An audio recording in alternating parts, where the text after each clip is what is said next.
twibukanye tunonosore ni ikiganiro kitwunganira mu bumenyi bwo kuvuga, kwandika no gutahura ururimi rw'ikirundi kuri radiyo Nderagakura.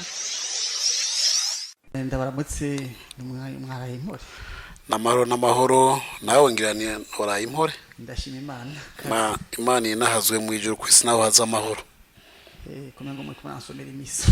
Oya gusoma imisa amahoro urabizi nico kintu ca mbere kigiza karanga k'abarundi baramukanya amahoro, batanguza ijambo amahoro hagaheza amahoro. Niyo babuze umuntu bavuga ko ari amahoro kubera barazi yuko ari bisanzwe ko umuntu ashobora kuburara ejo agaheza akaronka ivyarya. Amahoro rero niryo jambo ngendegwa ko ku Barundi. Murakoze igana tubibukanye tunonosora umuco n'imigenzo y'abarundi tutibagira imikavukire. Mbega nyene nk'umuntu w'imfise umurundi kiranga umurundi n'igiki? Tuvuze ikiranga Burundi iruhande y'amahoro nakubariye, Burundi n'igihugu c'abagabo. Tuvuze abagabo ntuce wumva yuko abagore, abigeme, imiyabaga, abakobwa ndabibagiye. Oya nuko gusa tuze ko ari igihugu c'abagabo nuko Barundi barangwa n'umutima rugabo, umutima wo kurinda kaje, umutima w'ubuntu, w'ukuri, ubutungane, guhagarara rugabo mu bibazo vyose, kuko umugabo n'ibibazo biragendana. Hanyuma rero umugabo turetse n'ivyo niwe umuntu yitura iyo umuntu agize ikibazo bati tutaka abagabo. Urumva cyo ni cyambere ni igihugu c'abagabo, ni igihugu c'abanyamahoro, ni igihugu c'indero. Indero y'abarundi ishingiye ku nkingi zitatu arizo ubutwari, ubuntu n'ubutore. Ivyo nivyo vyarereshwa abana b'abarundi, hanyuma bakama bibasubiriramwo kugeza naho bakura nk'abahungu bamaze kuba imikangara, bakabigisha kuja ku rugamba, bakabatekera impanuro bati uragenda ku rugamba ntuze wuhure abo musangiye urugamba, ntuzumere imizikunda. Yamara rero urazibukira intore n'itabarutse, kuko iyo umuntu aguye ku rugamba abintware bakazoja baramwibuka, muga bita yatasha amahoro bamwita intore, agashika gatamba imbere y'abamutumye bamugomwe bakamugabira inera, nazo zigafatirwa ibihano bifatirwa inera. Murakoze. Mwebwe uno munsi nabegere byatuyage kubijanye n'ibintu mwagiye muratoza kubijanye n'imico y'abarundi bo mu ntara zitandukanye. Mu nkundire duhere mu ntara ya Mwaro. Intara ya Mwaro nihweje gene mwayivuze ko mateka kuvuga ngo ni wabo w'Imana umusozi witemba babe n'amezi. Iryo jambo ry'umutwe ryonyene umengo ijambo ry'umutwe ryonyene ryatumye umuntu yibaza wabo w'Imana iyihe Mana, ni Imana y'abarundi, ni Imana imeze gute? Hanyuma ngo ku musozi witemba babe n'amezi mabahatemba naya hameza naya. Ngasa nangurenda kubwire imbere ko tuganira ku ntara ya Mwaro, sinzi ko tuja no kubiheza, mugabo ni tutabiheza uzogaruka turatera ryarenga ryanse kurenga wanke gutaha duhave dutera ijo rijambo canke duhana kagaruka. Imana mvuze Imana uzokwame wumva yuko Imana ari imwe, nta mana zibiri zibaho.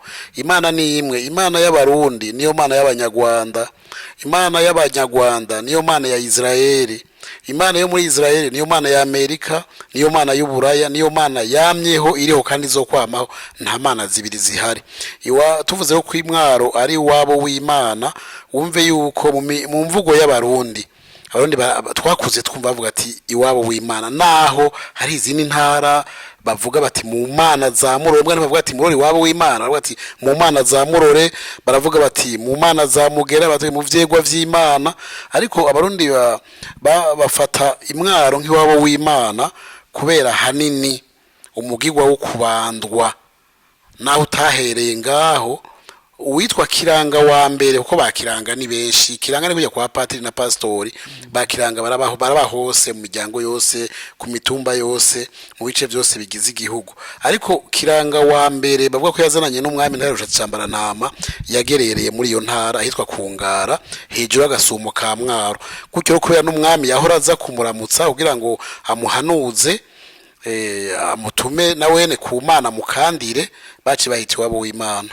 hanyuma ku musozi wa Bitema mabi n'ameza si Mwaro gusa mugabo imwaro rero ntihasanzwe ku uravye ivyagiye birahabera uravye imvugo y'abantu bavuze bati vya Mwaro vyaraniranye aho kwiruka uwivye hiruka uwibwe bakavuga ukaraba amakuba yahabereye hariho n'indege yari itwaye umushiranganje yigeze kuhakorokera bavuga ko yakubiswe n'inkuba urumva n'umusozi wa Bitema mabi n'ameza ameza niyo mana ameza ni bwa bwiza bwaho amabi nayo nivyo vyose bitameze neza vyagiye birahabera nko gutangura kugerageza akaguriro tuvuye mu gakabo abantu baragenda bagakaba ibintu uwatwaye amavuta agatahana amateke uwatwaye amata agashobora gutahana ibiraya ariko mu nyuma birahinduka bagiye kugerageza urudandazwa twinjiye mu kubaho kw'abanyamahanga niho hataye kugeragezwa amafaranga abantu batanga kwidogera abanyamwaro ngo barakunda amafaranga kandi atari bo naho vyahereye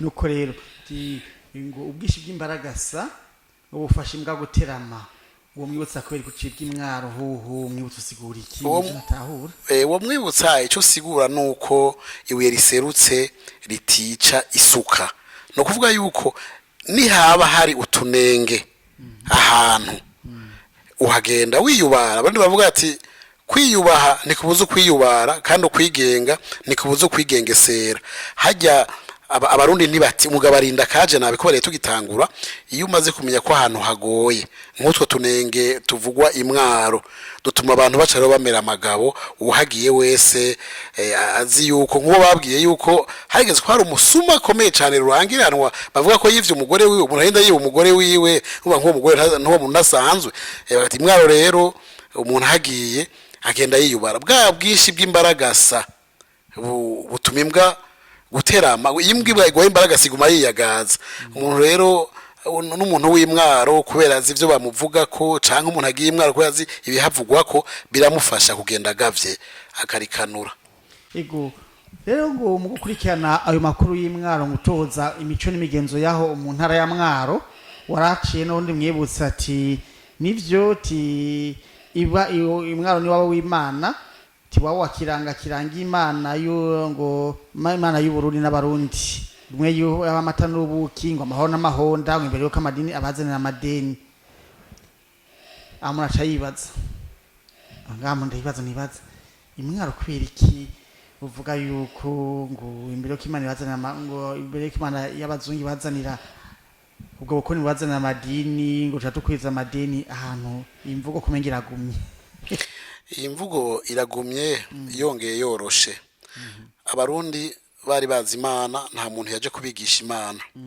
ntihagire umuntu azosubira kuvuga ngo abantu n'abamenyesha imana ntibaje kumenyesha imana abarundi aba bazungu baje kwigisha Yezu Kristo abandi baza kwigisha Muhammad abandi baza kwigisha bitwa ba Mormoni abandi baza kwigisha abarongozi b'amadini atandukanye abo bose rero nita kaje karamana baje bazanye indinganizo shasha mu vy'imibano mu vya politike no mu vy'ubutunzi muri ivyo rero bazanye vyatumye haza nayo mabanki haza nayo mashamwe kuziga no kuguranana bituma abarundi baja mu madeni abarundi amadini yaraje amadini aza aho guhuza abarundi aza kubagabura uno munsi bashobora kumva abantu erega muri ivyo bihugu baje bavamo harabaye ingwano z'amadini iwacu nta ngwano z'amadini zaba kubera nta dini twarimwo twese twarabi imana twari bene imana tugasenga imana imwe rudende tukayisenga kumwe ariko mu nyuma bamwe baza basenga bafukamye abandi basenga bahagaze abandi bakubita gakomokomo hasi abandi bakubita urumenyetso rw'umusaraba abandi bakaruzira bamwe bakemera Bikira Mariya ko ari nyina wa Yezu abandi batekana sivyo namba urumva ayose n'amacakubiri yaje ibikurikirwa rero bibuza amahoro abantu bibabuza n'indi niganizo yabo y'iterambere binjira mu madeni rero ubonye no munsi umugabo ni deni bisigaye bigendana ariko abarundi barafashanya bati barahanahana amadeni mu kanyo cumbwira ibiranga intara ya Mwaro ariko none ari ijambo ugeze kuvuga uti uretse abantu bahambaye abahimbawe n'abahimbaye mu Mwaro habarizwa inkuba y'Imangubu ngo nibitega hakuvyitega ngo wotegura urwo nka rutenga rusenya amarembo imivumbi irahinda na nyamiyaga umuntu aribaza aya majambo aya mazina ya yemwe n'ay'abantu n'ay'imitumba.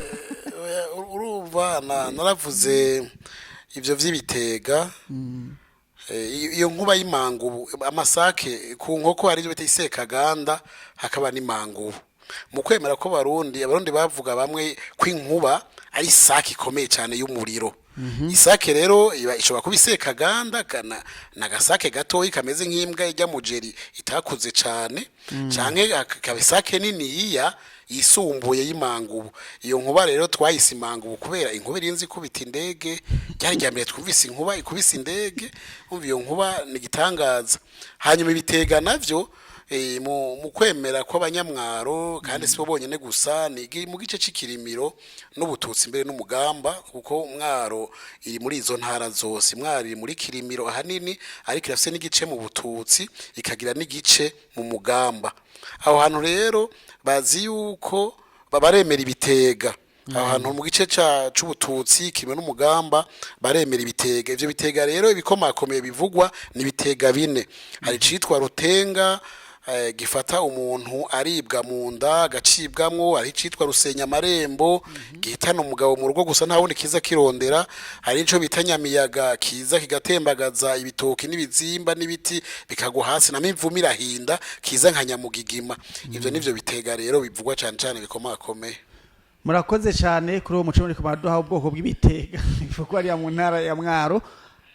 Tugire kumurera ibintu biranga intara ya Mwaro mwatohoje abariko batwumva ariko baturaba babonereho kumva ibintu biranga intara ya Mwaro. Sinovuga yuko nzi ibintu byose biranga intara ya Mwaro kandi nibi mvuga ndabikura mu bantu nka wewe, ariko uri kuravuga intara ya Mwaro irangwa n'abantu ikarangwa n'ibintu. Tuvuze ku bantu abantu benshi barazi yuko umukuru w'igihugu wa mbere yatowe biciye muri yandinganizo y'abazungu bita demokarasi.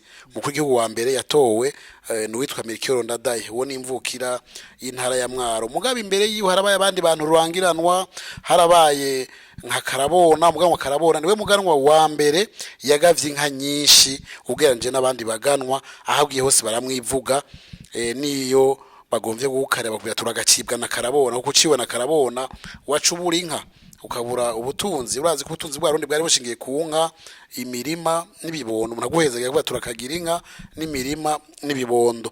Abandi bantu twovuga bakomeye ni nk'umuganwa Inyasi Kamatari, na urazi yuko ari umuganwa avugwa cyane cyane yubahuka n'abazungu, arimo abantu batatinya abazungu.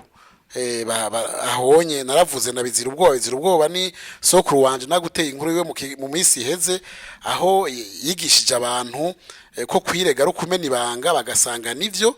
Nawe namwise umuntu rurangiranwa kuko kibutse batari batwumvise kijya gihe timbega vyagenze gute, bibutse abatari bakurikiranye ijya nkuru uko vyagenze. Yarabwiye abantu ati naho mugiye mu madini mashasha ntaco genda ariko muze mwiyubare ntimuze mwirege. Ati iyo muriko muriyirega natwe muba mutureze, ati ko kwirega nukumena ibanga.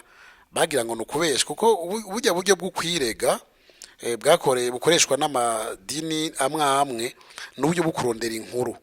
Kuko iyo wireze ku Mana rugira vyose ukabwira Imana ibicumuro canke ivyaha vyawe ukavyemanga kandi ukigira inama yo kubigaya, Imana yashobora kubabarira nturinda kubibwira umuntu numwe. We rero kugira ngo ahinyuze ko kwirega ari kumena ibanga, yaritoye aragenda ku misiyoni abwira uwirongoye ati je narinje kwirega igicumuro gikomeye cyane, ati kija ko twumve. Nawe ati jewe narisha umuzungu. Ariko imbere yaho rero hari imbwa yari yapfuye arayihamba ahantu, ayihambye ahantu wagiye kubwira ko yisha umuzungu amubwira ati none wonyereka aho wamuhambye. Atego no hakwereka ati rindira ndondera abantu tujana hanyuma duheze tuje kumunamira. Niko gukoranya abazungu baba mu micungararo bafata imodoka, ryari ryambere imodoka iduze ku mutumbi wacu, baragenda bagiye banamuboshe kugira ngo ntahava hirahira ngo batorokane. Yego bamushikanye bitwereka hamwe wahambye umuzungu, ati ngaha abereka hamwe yahamba imbwa. Bagiye rero kuzura basanga ni imbwa kandi imbwa yamaze gusanguka. hanyuma rero bati wa mugabo we reka kudukinisha twereka aho hamvye umuzungu. Hanyuma ati jewe n'ukuri nahanyene, batora inkoni baramukubita, inkoni zimurembeje, ati none ndababaziga mwabazungu umwe ko mbona mukwiye mwatororokanye, hari umuzungu muzi muri mwebwe iyo yarapfuye? Nabo barabana mu maso baterega n'ivyo, nawe apfuye nawe tuzi, ati none iyo yarapfuye nimwo mumenye ko ari mwene wanyu, ati none baca bamubaza ati none wabigiriye iki? Ico nabigiriye kwa rugira ngo babene wacu bintumva bamenye uko kwirega ari ukumena ibanga, kuko ivyo naje kwirega ku misiyoni ngibi vyakwiye igihugu cose cabimenye, ati ngira guhera ubu rero bazoheza birinde kwirega. Bamusiga ngaho baragenda, mugabo urumva ukuri kuba kuragiye habona. Nuko rero ibindi rero no bandanya nkubwira biranga intara ya Mwaro, nakubwiye ndakubwira bike bike nuguca ku mayange. Hari umundi mupatiri Kayoya Michel, ndamugiranya n'umupatiri yazize ubwoko bwe, yaraciye ubwenge cyane, mugabo muri kakabikabishe kashikiye Uburundi, kandi urazi ko Burundi bwagiye buraca mu bihe bitameze neza, Burundi bwagiye buraca mu njyane, mu ngorane zitandukanye. Uwo mupatiri yaragandaguwe muri bwa bwicanyi bwaba mu mwaka w'igihumbi kimwe n'amajana 972. Hama rero Imwaro kandi naravuze yuko bashira imbere ubwenge gusumba ubumenyi. Hariho umuntu yitwa Benyaguje mu matora y'igihumbi kimwe n'amajana 965, Benyaguje Emile ntiyari yize n'amashure y'intango ngo yamare, mugabo yashoboye gutorwa mu nama nshinga amateka aratsinda. Uwo bahiganwa yari afise indangabumenyi yo mu bwoko bwa lisansi, kuko birava n'ivyo umuntu yemera. Umuntu arafise ivyo yemerera abantu ariko aritoza. Iyo rero umuntu azi ubwenge kenshi arashobora gusumvya witwaje ubumenyi. Ivyo rero abanyamwaro kenshi n'abanyabwenge n'amayeri menshi cyane utaravye neza bo kuzirika ku catsi. Hanyuma witwa Barihonyoye François naramuvuze nawe, n'umuntu yagabanye inka nyinshi cyane kubera ubutwari n'ubuhizi vyamuranze, kandi yashengeye yakoreye abamugabiye, yokoreye abamugabiye bose. Aba bose bari baramugabiye yarabokoreye. Uwo muntu rero icamuranze yari umutware w'igihagara w'ijunja n'ijambo. Barigeze gutwara abantu babagiriza ivyo vy'ubwoko nyene, arabaherekeza arabasanga iyo bagiye, arabwira abasoda n'abapolisi batwaye ati abantu banje sinshobora gusinzira ntabatahanye, ati mutabampaye naho mutwicira hamwe. Abatware nk'abo urumva si kenshi dukunda kubumva. Kenshi baravuga bati ni wimenye, bakubwira ngo nibaterera amatenga twa hejuru umwesha aza gusama yiwe. Mugabo umutware nk'uwo n'umutware akwiye kubera karorero abandi byayo mazi. Nakubwiye kandi yuko Kiranga wa mbere yaziranye n'umwami Nteresha Cambarantama yabaye hejuru agasumuka Mwaro ku musozi witwa Ngara. Umwami Mwezi Gisabo ariko arahunga Abadagi na wene yaraciye kuri uwo musozi wa Ngara, yarashika hitwa Bwakira, arengara aho ziri mu ntara ya Mwaro, baramwakira arabandanya aragenda za Bwoga hari Igitega, ariko aragenda arumva namaze kurengana Mwaro. Mugabo Mwaro ni hamwe mu bice umwami Mwezi Gisabo yaciyemwo ariko arahunga Abadagi bari bamwugarije bagomba kunyaga Burundi ntayo kwikugira, kandi urazi ko babishitseko. Muri komine ya Bisoro iri mu ntara ya Mwaro hariho urubugu Nsoro na Jabwe, bavuga yuko urazi yuko bariko amamuko ya Mwezi Gisabo ya Nteresha Cambarantama, bavuga yuko yoba akomoka ku mugore wa Nsoro hamwe na mwene wabo Jabwe. Yumva yivye umugore mwene wabo, hama bavyara umwami njanye nabo. Urumva ubusuma nabwo ntawe bwereye, ubwo n'ubusuma bwereye igihugu kubera bwahavuye buvamwo umwami. Yego. Hanyuma rero ikindi kiranga intara ya Mwaro, urabona ni intara yari kera intara ya Muramvya ikiri imwe yari sama komine 11, mugabo imaze kuvamwe intara zibiri hakaba Mwaro na Muramvya. Mwaro yacironka amakomine 6, hanyuma Muramvya isigana amakomine 5. Ivyo abantu bagiye kubona mu nyuma ati mbega ko tuvuga ngo twabavyaye wovyara umuntu akagusumba, ahubwo twaravukanye mugabo tugabura nabi. Waravuze kandi ni Motsango hariho kandi muri komine Rusaka ngo ahantu bita Impotsa.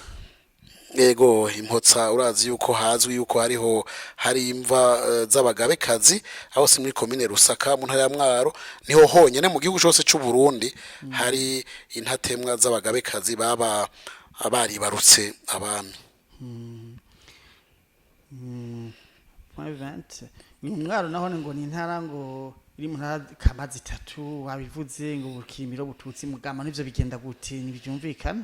Ni kwa kunda kubwira eka siho honyene ari na ivyo vyovyo ni vya bindi ari n'izindi ntara nyinshi nitwashika aho tuzoganira ku ntara ya Makamba nayo nuzobona kwiri mu bice bitari bike vy'igihugu ariko rero mu ntara kamanyinshi intara yashobora kuba intara ntwaro nk'intara ntwari ni imwe mugabo nk'intara iri mu ntara kama ishobora kuba ikwiragiye mu ntara nyinshi ivyo nibisanzwe kuba rero si yo yonyene ico ni kintu isangiye n'izindi ntara naravuze kandi kufise ibitaro vyitwa sanatorium yo mu Kibumbu akaba yose niyo sanatorium ya mbere yabonetse mu karere kandi kugeza n'ubu haracari abanyamahanga baza kuyivuriza ko kuko mwene ayo mavuriro y'igituntu ntagwiriye ngaha muri aka karere twaravuze n'ishure yitwa NFA yo mu Kibumbu yize ko mbere n'umutambukanyi w'umukuru w'igihugu Denise Nkurunziza nawe yize hariya muri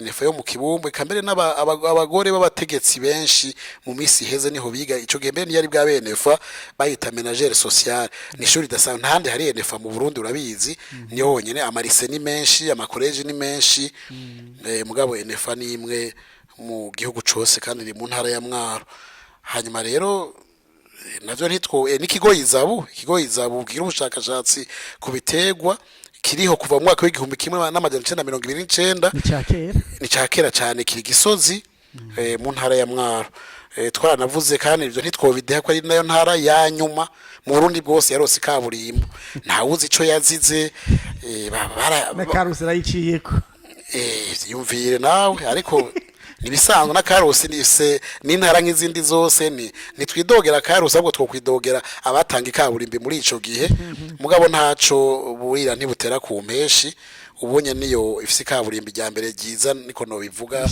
rishasha kandi ryubatse neza ivyo byose witonzamira ibinoze kandi ngo abantu baramba cyane imwaro biva kuki nibaza yuko ico bivaka hanini ari ukuntu intara ahiherereye hariho mu Mugamba n'ahantu hameze neza hahumeka neza hari imvura igwa neza akazuba kaka neza mu Kirimiro ni kwa kundi nyene mu Bututsi ni kwa kundi nyene ariko na kwa kuntu kugusenga nyagusenga n'abantu basenga cyane kandi batiri bariyerekana baguma bambaza Imana y'u Burundi Imana y'isi yose ivyo navyone urazi ubuzima kuramba bitangwa n'Imana ngira Imana bikigira bibuka ikabagirira neza mugare mwana navuze uko ari ntari imwe abantu ubwo bakongo ari bo bavuye mwe abantu bakibaja ku rugamba muri rwa rugamba rwo habuza demokrasi ubundi bwacamo erega iyo ubwoba irahweza iyo ubwoba irahweza ico naho nakivuze nibaza ko imvo zatumye imwaro hataboneka abantu benshi baja ku rugamba rwo guhabuza demokrasi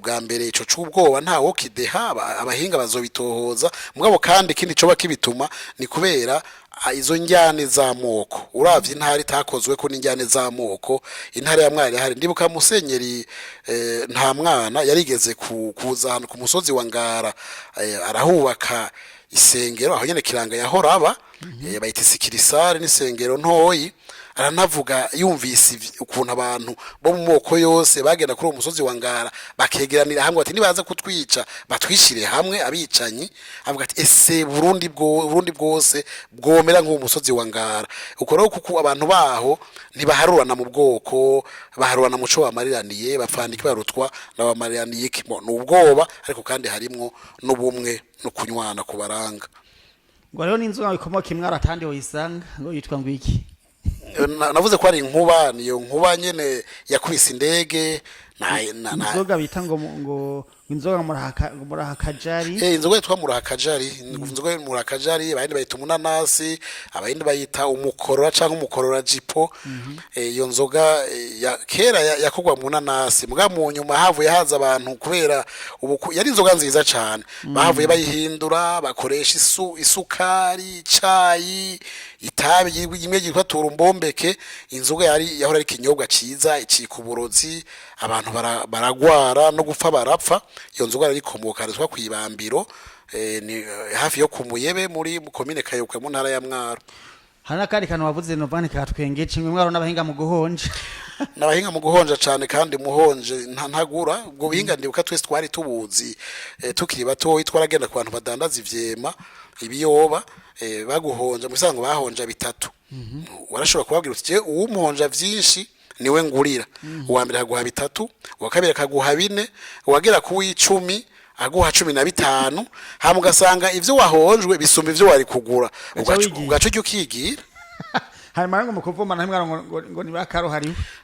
Reka ntibavumba baravumbura imvuzo ariko si bose mugabo abavumvyi tuzi barurangiranwa ni abantu babonye nk'inzoga zikoze inzira zigenda ahantu baziherekeza batazi yo zigiye bagakurikira hariho nkugeze gukurikira inzoga zigiye Nyanza rake mu ntara ya Makamba arakurikira arashikayo avuye imwaro aragenda bamutazira uvumbi Nyanza kubera yashitse Nyanza rake hari abandi ngo bazikurikira nizigiye mu Kirundo nako barundi baterera bagashika kure nayo bamutazira uvumbi vumbi kubera ariko bine twa vumbi hari ya mu ntara ya Kirundo ariko rero ivyo byose ni umugenzo mwiza ntibagiye kuvumba inzoga gusa bagiye no kuvumba ijambo abantu bakunda kumviriza ijambo uko mubajije n'ingene rubanza rwari rumeze nakubwira ngo inzoga zari ziryoshe ngo zari nkevya ngo zari ntundwe ngo zakeshe eka abanza kubwira ati mwijambo ryashikijwe na naka ni baciye amwitsa barakunda kuvuga barakunda ijambo gose cyane hari ibintu mwavuze ngo burya ngo Mwaro n'igifisa abantu gabeshi no saa turiko turavugana ngo nibihweba byose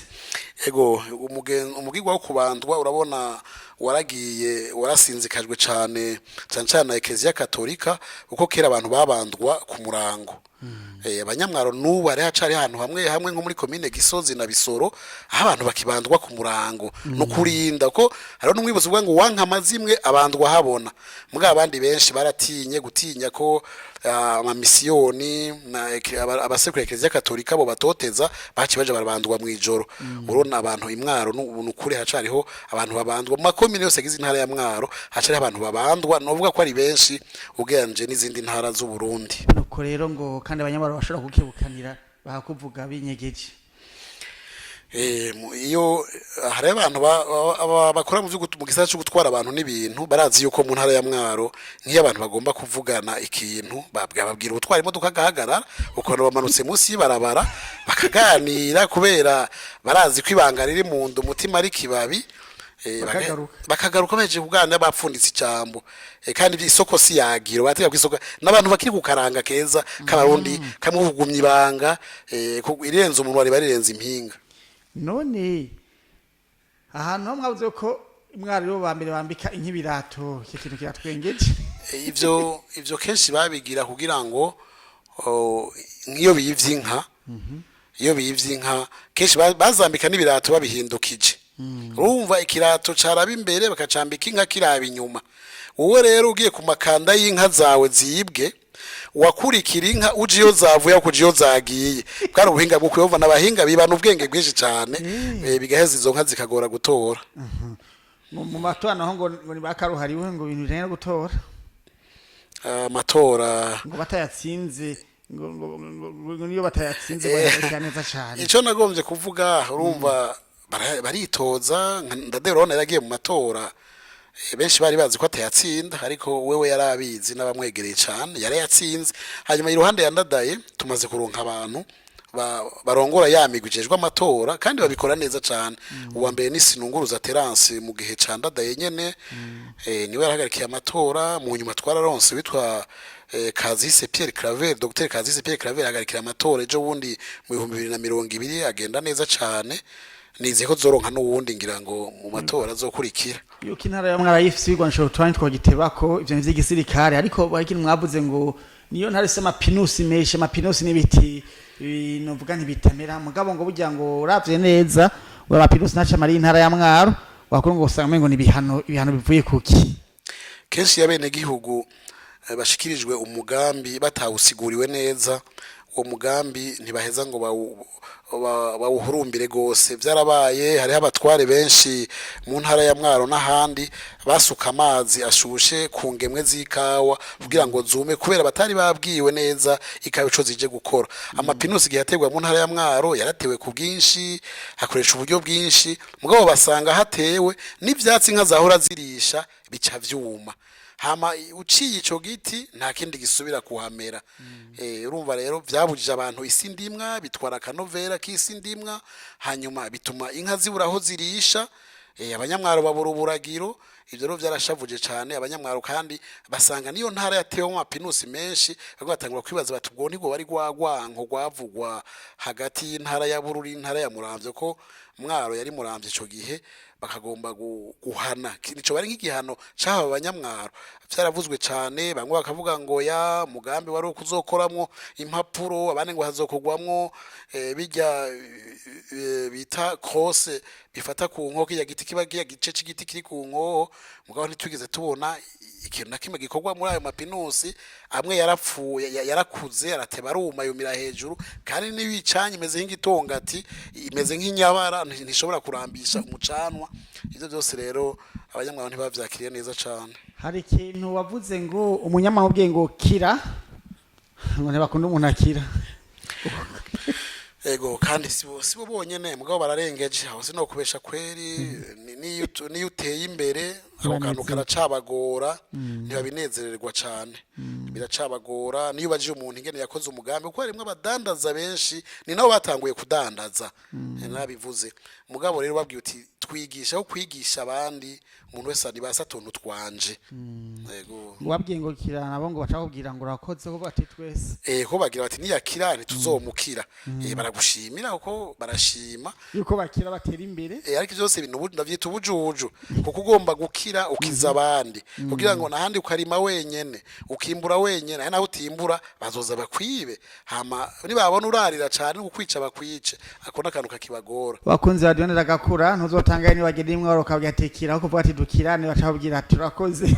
Numva yuko no muhinga dutohoreje kujanye n'akaranga kanye ntara ya Mwaro mu bintu n'abantu, mwumva yuko ariko babaye kandi nitwo bihwana n'uburenganzira bwabo. Hamwe ngo nyamigenda ko nasatuno twanje ngo tuhasanga Mwaro ngo ntibikunda gusangira imigambi, ngo cyo bituma imigambi n'abateye imbere bahonga imigambi bayikorera handi. Ego ivyo nivyo uri kuraraba. Abanyamwaro bafise uburyo bwinshi, ni bake cyane biyumviriye guteza imbere intara ya Mwaro. Ubumva muri Kenya, ubumva mbere mu bihugu vya Buraya, ukabumva mu Rwanda, ukabumva cyane cyane mu gisagara ca Bujumbura. Aho kuvuga umunyamwaro akize ntakizi wabo, ahubwo abakize iwabo, akiri wabo. Gwimikomo nayo nico nakanga vy'ubundi ngo akagumije imikomo. Gome ariko ivyo vy'imikomo ntibabigira mu ntumbere y'ubushira soni yo gushirukanya canke gutukana. Ni bwa buryo bw'abungere bwo kwimara irungu, bwo gutuma batarambirwa iyo baragiye barahamagarana. Kandi urumva iyo muhamagaye ntakwitabe ntaheza ngo abandanye, ariko nabambere kuri uwo mugenzo w'imikomo ariko guhamagarana kw'abungere. Ahantu Mwaro je n'umusare utuntu twishi ngo mutunzi wa mbere ngo yagomba ngo yigurire ngo kadege ngo vyagenze gute ngo bashaka mwahira. Erega kera habaye kera atari kera cyane na jewe ku muri senari bwabeho mu myaka mu ntwaro ya Republika. Izo ntwaro zitwa za Republika zaje hamaze gutembagaza intwaro ya cami. Hari abantu bose ntibari barekuriwe vyose. Hariho n'abantu bamwe ngo atari barekuriwe kubaka inzu y'amabati. Ubatse inzu y'amabati barakubaza iyo wakuye amabati, ko amabati wamenga n'inzu y'umukuru, umuntu yateye imbere cyane. Hari umuntu yateye imbere cyane rero yitwa Ntiyankundiye, yatwaye n'ibohero rikuru rya Mpimba umwanya muremure. Yararonse amafaranga menshi, maze kuyaronka yari n'umugenzi w'umukuru w'igihugu Micombero, amamubwira ati je ndagomba kugura indege. Amaze kuvyumva mubaza amahera afise arayamubarira. Abanyamwaro bavuga ngo yasumvye ifaranga ngo leta y'u Burundi, ngo yarase amafaranga nkayo leta ifise urengeje kwifaranga rimwe. Ariko iyo ni imvugo, nuko ko yarafise amafaranga menshi.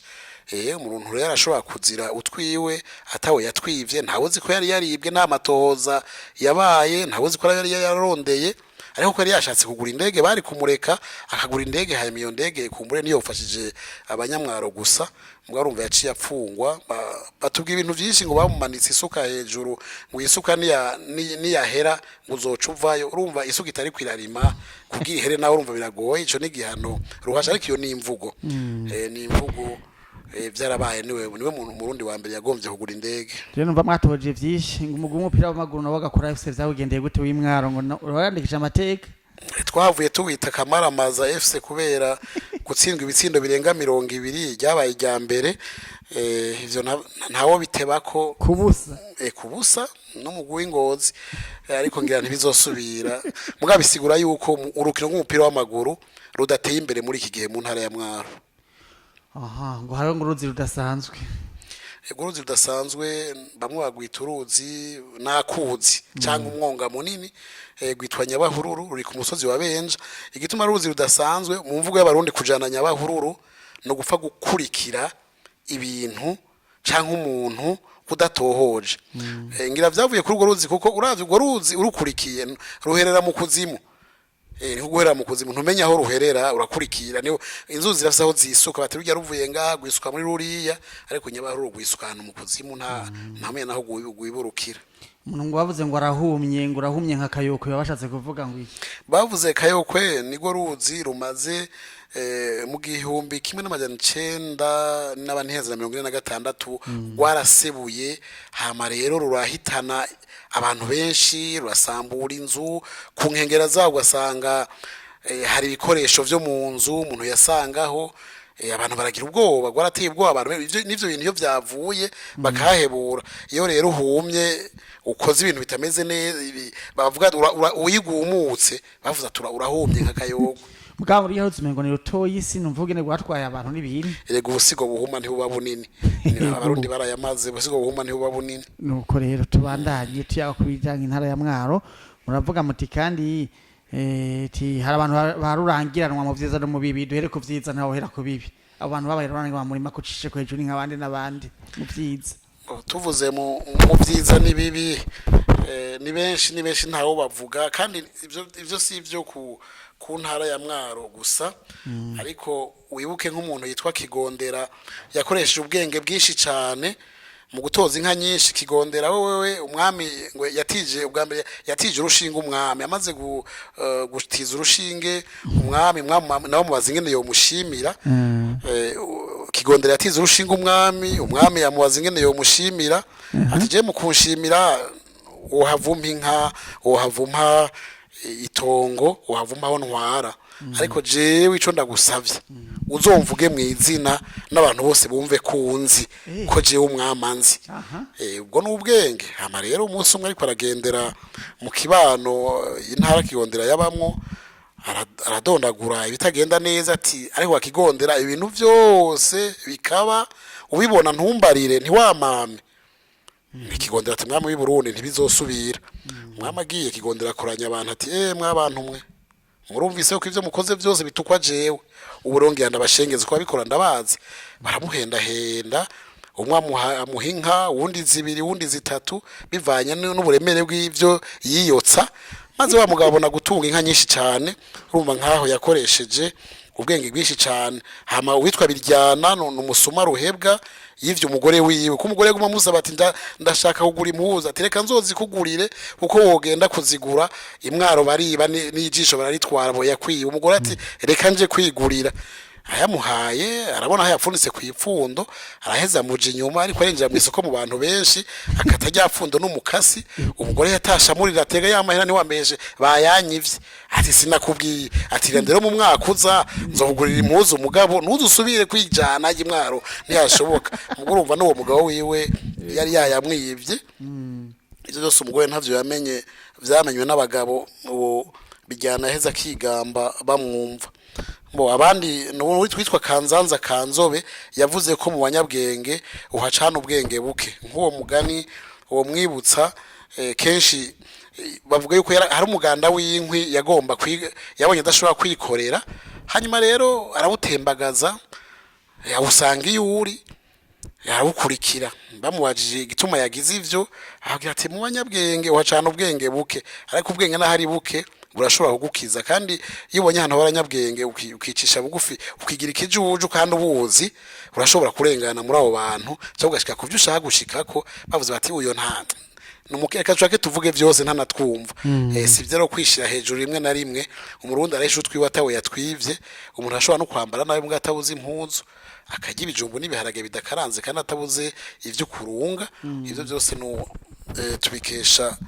umunyamwaro Kanzanza wa Kanzobe ndakubari na sinobamara ngo ndabavuge na hariho n'undi mugabo navuze ko nibagiye abantu bamusanze ku Musaga baramubaza ati mbega uraduga ababwira ati ika ati none uramanuka kandi yago baduga imwaro bafite imodoka ku Musaga erega yugiye imwaro ntuduga gusa ntihabuza hamanuka ntihabuza hakika koye bamwe none uramanuka ati ika ati none ugira iki kuri ngaje ndakika umva gukika yagomba kubabwira yuko iminsi yose kuduga abayo abantu bacu urugendo atari kuduga gusa harimo gukika hakaba no kumanuka uko isuko yubatse haraduga haramanuka inakika ariko icagiye kumuranga gikomeye yatumye amenyekana cyane nigihe bamurihije amahera hanyuma rero ubona baramuzimvye ayanka kuyariha kandi si byiza ko umuntu umuzimba hanyuma rero